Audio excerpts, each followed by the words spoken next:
ഉമ്മയേക്കാൾ വലിയ പോരാളിയില്ല. അത്രയ്ക്കും സ്നേഹിക്കുന്നുണ്ട് ആ ഉമ്മ ആ പൊന്നുമോനെ. അതുകൊണ്ടാണ് ആ സ്കൂളിലേക്ക് ആ പൊന്നുമോനെ SLC പരീക്ഷ കഴിഞ്ഞപ്പോൾ കൊണ്ടുപോകാൻ വന്നത്.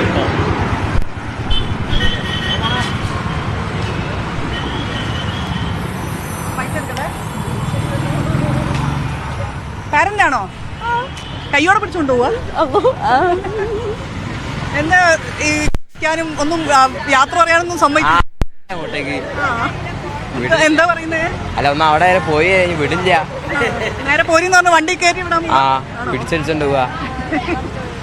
എന്താ ഇപ്പൊ ഇത്തവണ ഒരു രക്ഷിതാക്കളൊക്കെ വന്നിട്ടുണ്ടല്ലേ, ഒരു ടെൻഷനൊക്കെ കാരണം വന്നതാണോ? അതന്നെ ഓരോ പ്രശ്നം കേൾക്കണ്ടേ, പേടിച്ചു വന്നെ. അപ്പൊ നേരെ പിടി കൊണ്ടുപോകുന്നെയാ. ശരി. ഉമ്മക്ക് പകരം ഉമ്മ മാത്രം.